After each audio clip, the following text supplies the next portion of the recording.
parole vivante qui demeure pour toujours.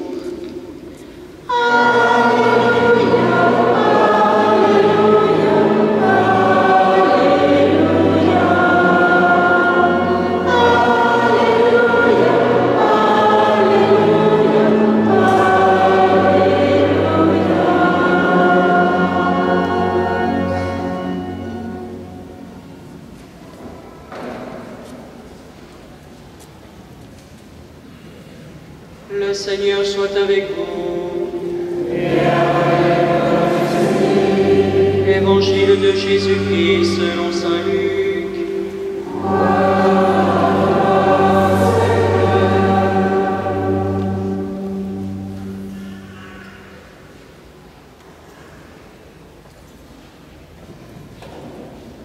Les enfants font un petit signe de croix sur le front pour dire je vais bien essayer de comprendre ce que j'entends maintenant.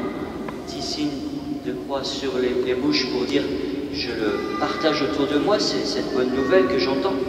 Et petit signe de croix sur le cœur pour dire je vais garder précieusement. C'est la parole de Jésus, c'est la plus importante de la messe, c'est pour ça qu'on entoure avec 4 cierges, vous voyez, la lumière, et qu'on encense pour honorer Jésus qui nous parle. Alors nous écoutons, comme on entendait dans le psaume tout à l'heure, écoutons ce que le Seigneur nous dit. Les apôtres dirent au Seigneur Jésus, « Augmente en nous la foi. » Le Seigneur répondit, « La foi, si vous en aviez gros comme une graine de moutarde, vous diriez au grand arbre que voici, déracine-toi et va te planter dans la mer, et il vous obéirait. Lequel d'entre vous, quand son serviteur vient de labourer ou de garder les bêtes, lui dira à son retour des champs, « Viens vite à table », ne lui dira-t-il pas plutôt « Prépare-moi à dîner, mets-toi en tenue pour me servir le temps que je mange et que je boive. Ensuite tu pourras manger et boire à ton tour. » Sera-t-il reconnaissant envers ce serviteur d'avoir exécuté ses ordres? De même, vous aussi, quand vous aurez fait tout ce que Dieu vous a demandé, dites-vous, nous sommes des serviteurs quelconques, nous n'avons fait que notre devoir. Acclamons la parole de Dieu.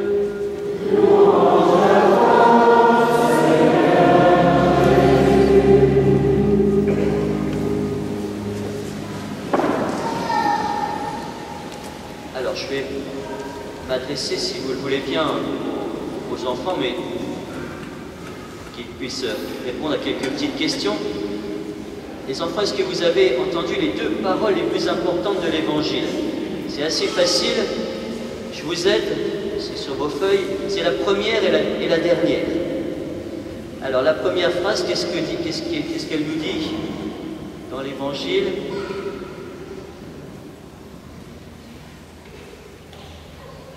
Oui, voilà, augmente en nous la foi.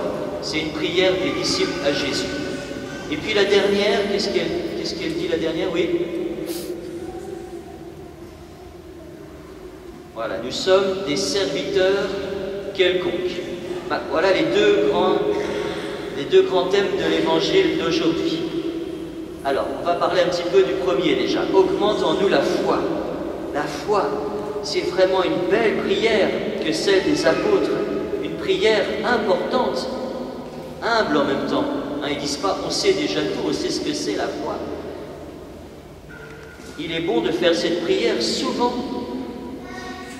Mais peut-être que cette demande des apôtres, ça nous pose d'autres questions, à nous tous. Et moi j'ai envie de vous les poser un petit peu. C'est quoi finalement la foi? C'est quoi la foi? Est-ce que c'est possible d'avoir la foi? Plus de foi? D'augmenter la foi? Est-ce que Dieu il peut augmenter la foi en nous? La foi, est-ce que c'est, on peut compter, hein, est-ce que c'est quantifiable la foi? On peut dire, est-ce qu'on peut dire je crois 30%, 60%, 80%? Est-ce qu'on peut dire ça? Hein? On ne peut pas dire ça. Hein? Les enfants ils savent bien. Alors qu'est-ce que c'est la foi? Il y en a qui sont 6e, qui vont peut-être se préparer à la profession de foi. Et puis avec vous les enfants, ceux qui sont en tout cas au CE2, CM1, CM2, on va découvrir donc je crois en Dieu. Qu'est-ce que c'est cette foi? À votre avis, est-ce que la foi, c'est seulement connaître, justement par exemple le credo, là, tout le gros livre, le connaître par cœur? Est-ce que ça donne la foi si on connaît ça par cœur? Oui ou non? Est-ce que la foi c'est une récitation comme à l'école? On doit apprendre par cœur, c'est ça? Oui? Non, c'est pas ça, hein? À ton avis, c'est quoi la foi? Voilà, hein? En Dieu, ça veut dire que j'ai une relation personnelle. La foi, c'est ça, c'est une rencontre personnelle. C'est pas d'abord un savoir appris par cœur. C'est pas une connaissance intellectuelle, comme on dirait parfois à l'école, rabâcher. Hein? Allez, répète encore jusqu'à temps que tu retiennes par cœur. C'est pas une récitation, la foi. C'est une relation intime de cœur.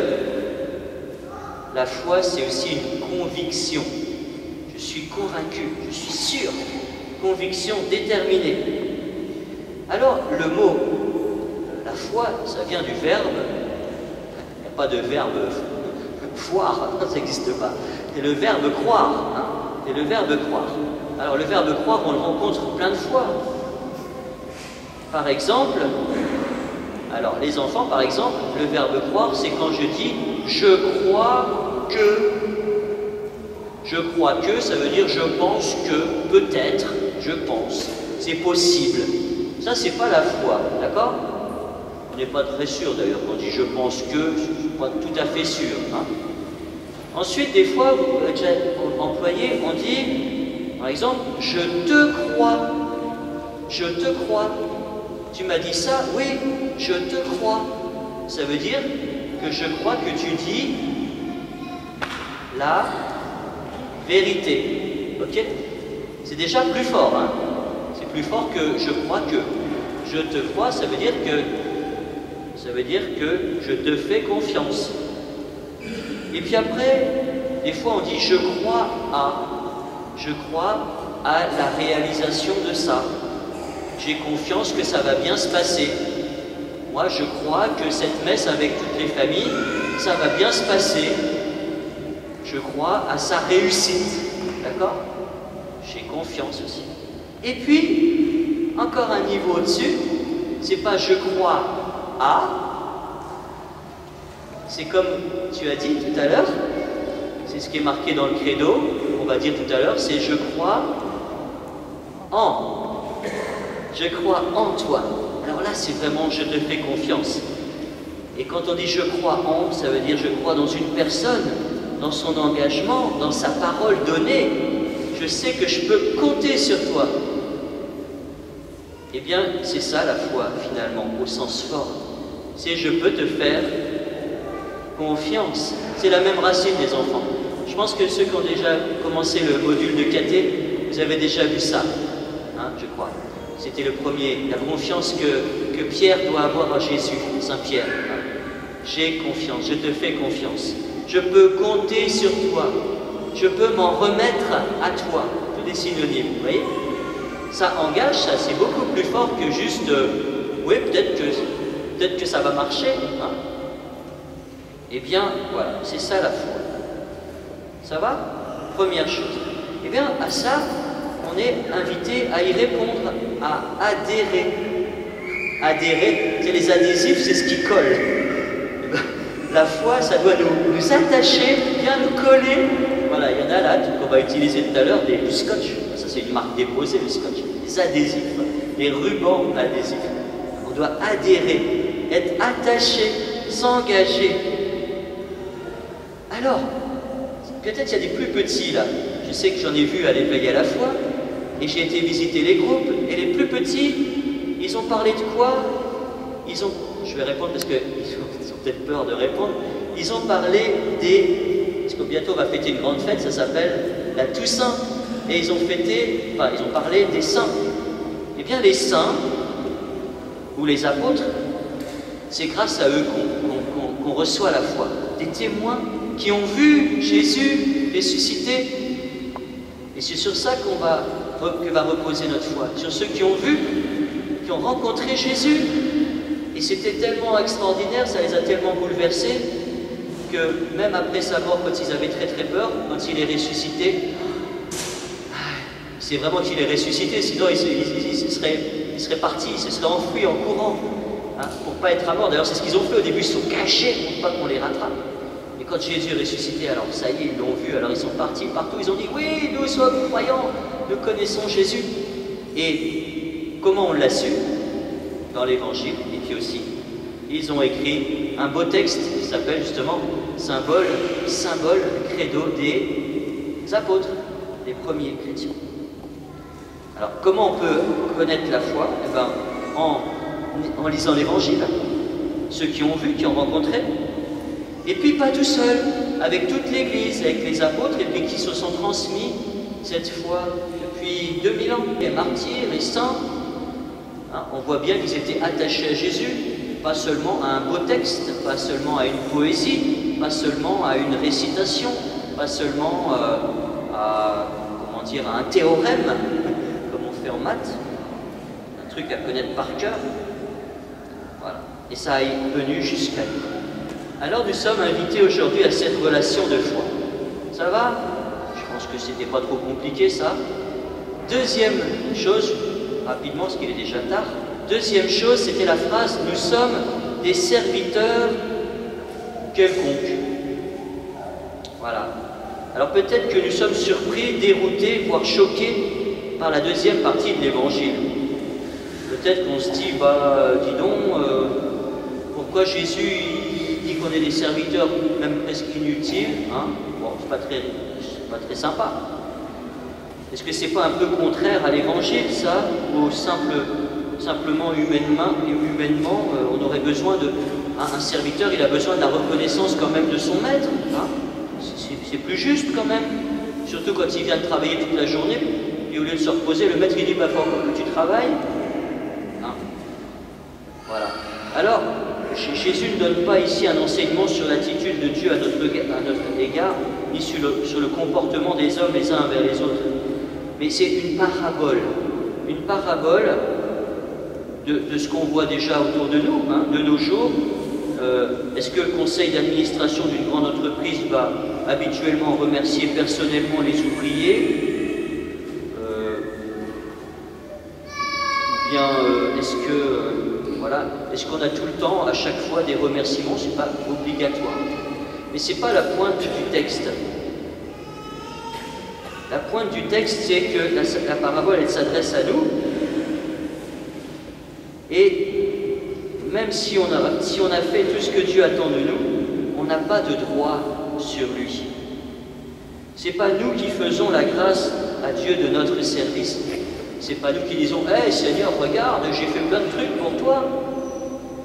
C'est pas comme ça qu'il faut regarder. En fait, on regarde à l'envers. Il faut regarder dans l'autre sens. Et c'est quoi l'autre sens? Un peu compliqué. L'autre sens, c'est lui qui nous donne cette chance, ce bonheur et cet honneur de nous prendre à son service. Est-ce qu'on est persuadé de ça?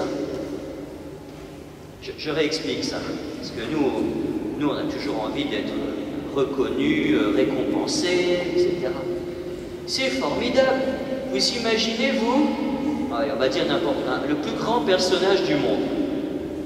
Alors, il y en a qui diront que c'est Barack Obama, d'autres qui diront je ne sais pas qui c'est.